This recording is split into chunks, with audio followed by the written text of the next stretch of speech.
The latest on the shocking killing of the high school math teacher. And the Ritzers said today that the evil that Philip Chisholm exhibited cannot be rehabilitated. Then I was really shocked that it was him. I wouldn't suspect it at all. I was people say it's always the quiet ones though. Danvers, Massachusetts, une banlieue tranquille à une trentaine de minutes de Boston. Alors, le nom de cette ville ne vous dit peut-être rien, mais si je vous dis Salem, je crois que ça vous parle déjà un petit peu plus. Danvers était originellement connu sous le nom de Salem, et c'est dans cette ville que se sont déroulés les fameux procès de sorcières au XVIIe siècle. La ville a donc une histoire plutôt sombre, qui s'est encore alourdie en 2013.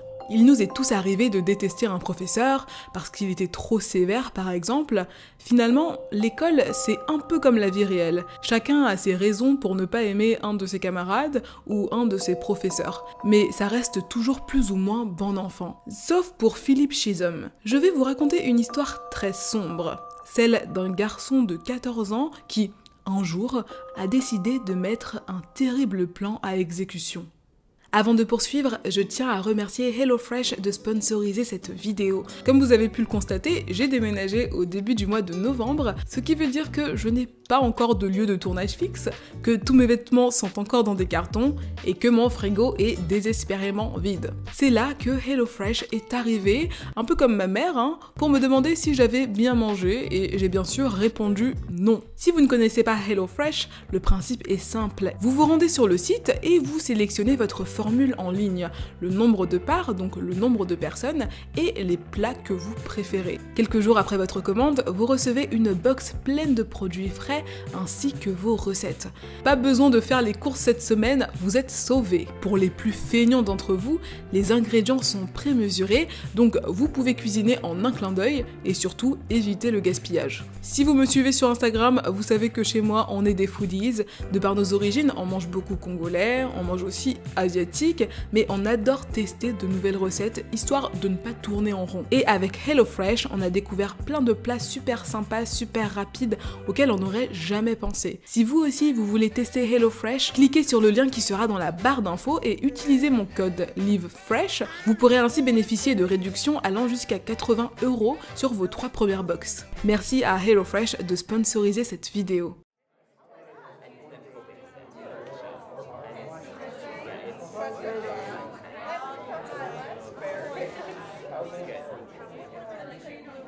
La rentrée est maintenant passée et les élèves commencent à bien connaître les noms de leurs camarades de classe et aussi de leurs professeurs.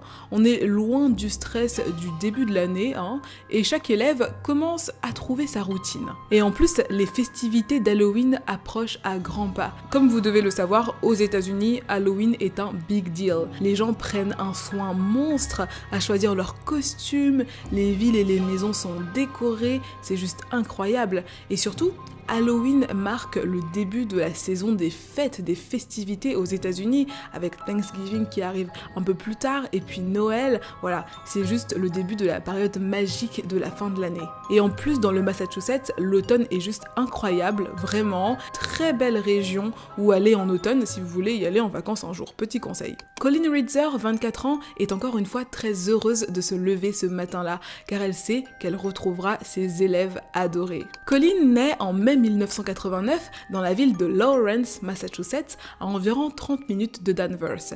Elle grandit à Andover, toujours dans l'état du Massachusetts.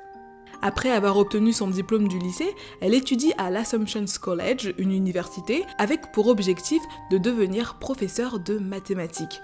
Il faut savoir une chose à propos de Colleen.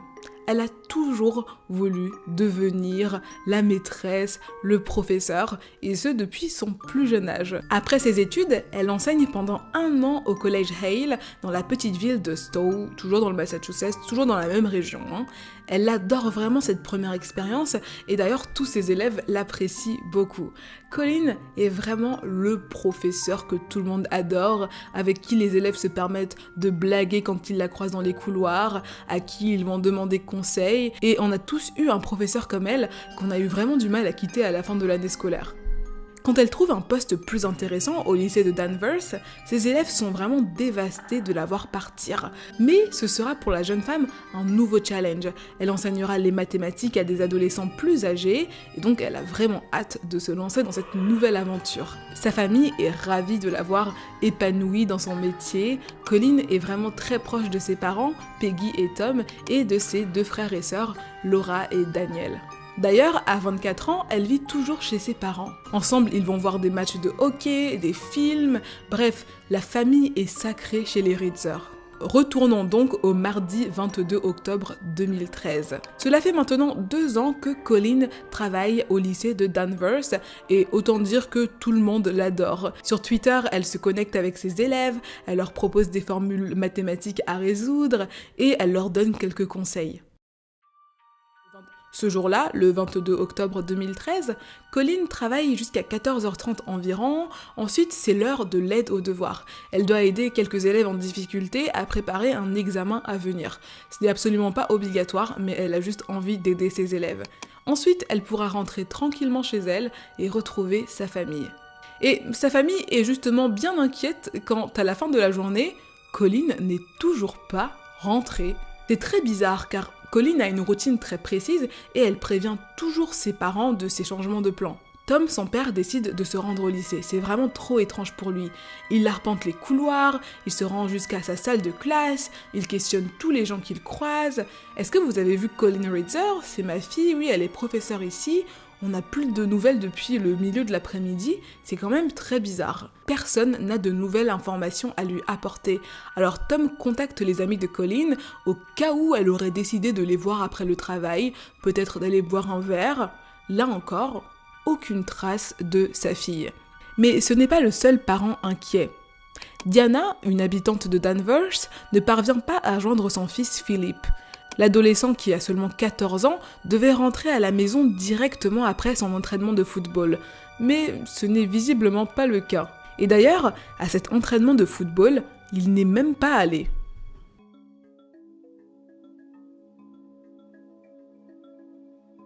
Nous sommes un peu plus tôt dans la journée, vers 16h, les activités extrascolaires débutent.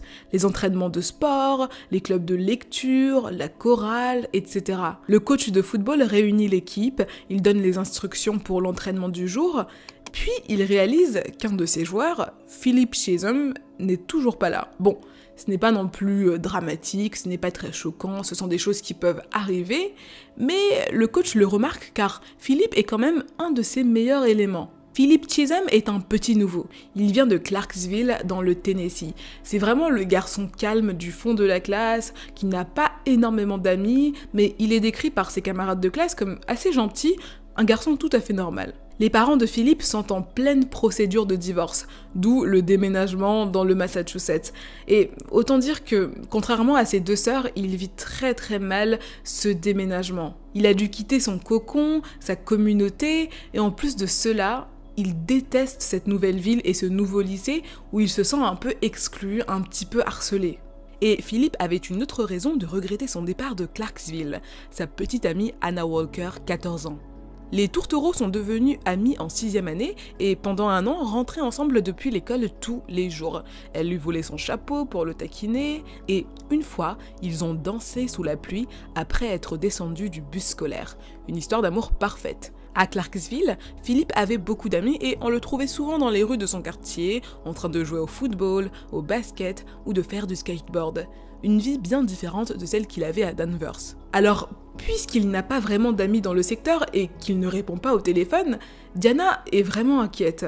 Vers 18h, elle décide d'appeler la police.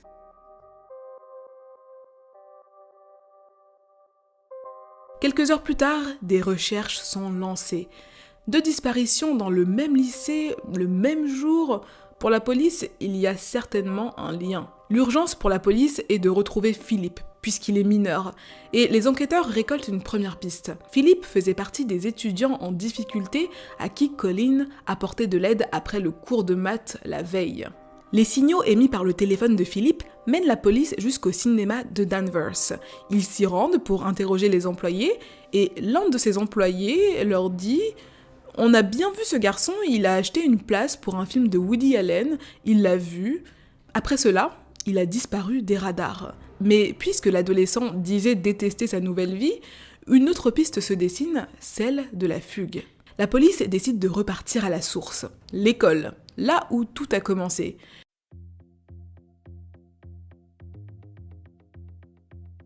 Une équipe analyse les caméras de surveillance, l'autre fouille l'école de fond en comble. Dans les toilettes des filles, les policiers sur le terrain trouvent ce qui ressemble à des traces de sang. Les alentours du lycée sont très boisés, avec une petite forêt, et là, les policiers trouvent un sac qui semble appartenir à Colin Ritzer, mais il est complètement vide. Cette pièce du puzzle leur sera bientôt apportée, puisque, à quelques kilomètres de là, Philippe vient tout juste d'être trouvé. L'adolescent est en train de marcher dans Topsfield, un petit village à une dizaine de minutes de Danvers, quand il est appréhendé par la police. Il a les mains couvertes de sang. Il est conduit au commissariat local où son sac à dos est fouillé. Dedans se trouve la carte de crédit et le permis de conduire de Colin Ritzer. Les policiers y retrouvent également des sous-vêtements féminins et un cutter couvert de sang séché. Quand on demande à Philippe à qui appartient ce sang, il répond le plus simplement du monde, c'est celui de la fille. Et quand on lui demande s'il sait où elle se trouve, cette fille, il répond, elle est enterrée dans les bois. Vers 3h du matin, le corps de la professeure est trouvé sous un tas de feuilles. Elle a visiblement été assassinée. Elle est nue à partir de la taille, son cou est complètement ensanglanté. Près du corps se trouve un mot, « Je vous déteste tous ». Quelques mètres plus loin, une poubelle appartenant au lycée est retrouvée dans les bois. Les terribles événements de la veille prennent forme sous les yeux des enquêteurs. Je vous avais dit que la police analysait les caméras de surveillance du lycée. Eh bien, grâce à ces vidéos, ils ont enfin pu terminer le puzzle.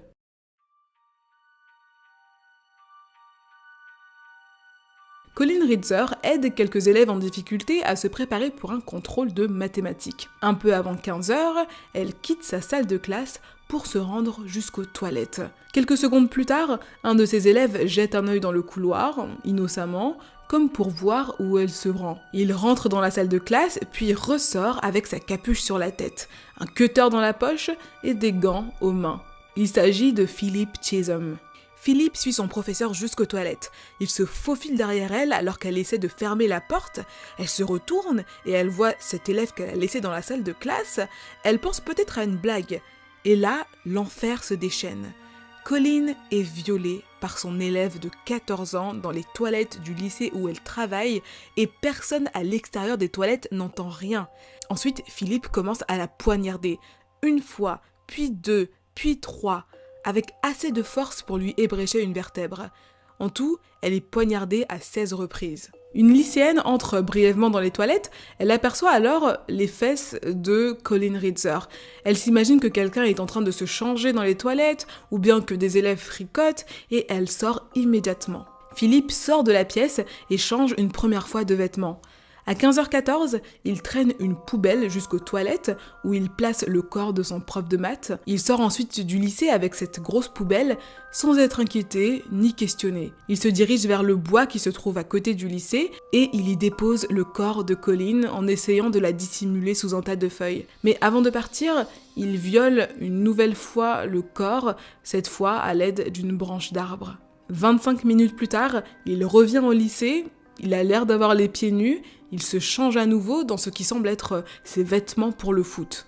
Ensuite, il retourne une dernière fois sur la scène de crime avant de quitter le lycée. Philippe se promène sans but. Il utilise la carte de crédit de Colin Ritzer pour acheter un ticket de cinéma. Ensuite, il disparaît.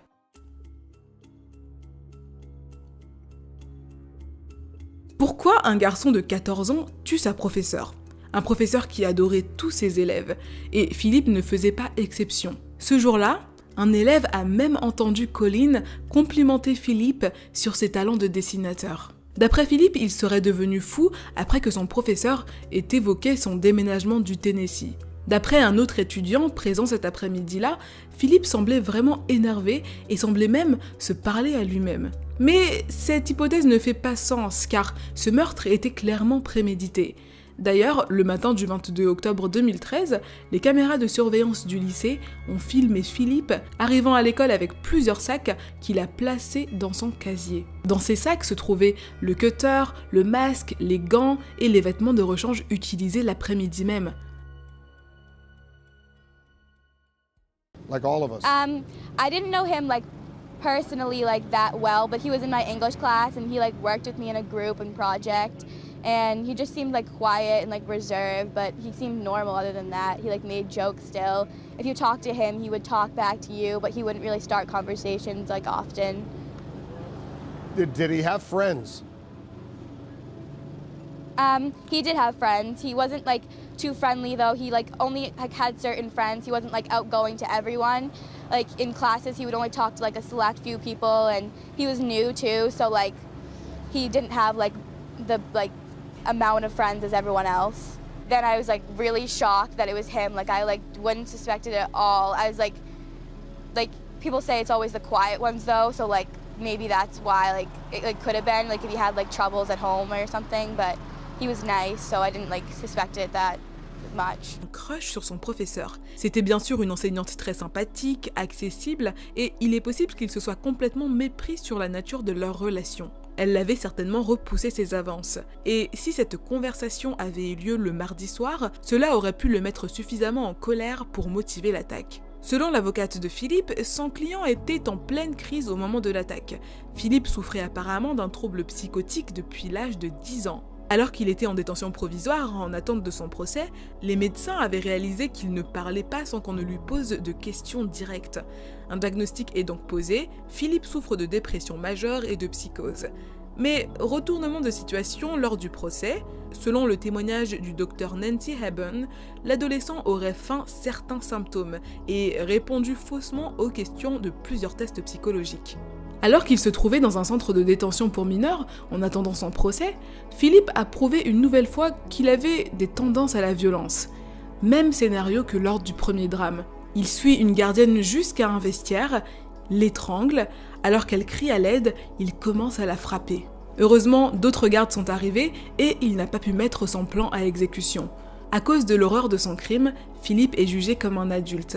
Malgré ses aveux ultérieurs, il plaide non coupable.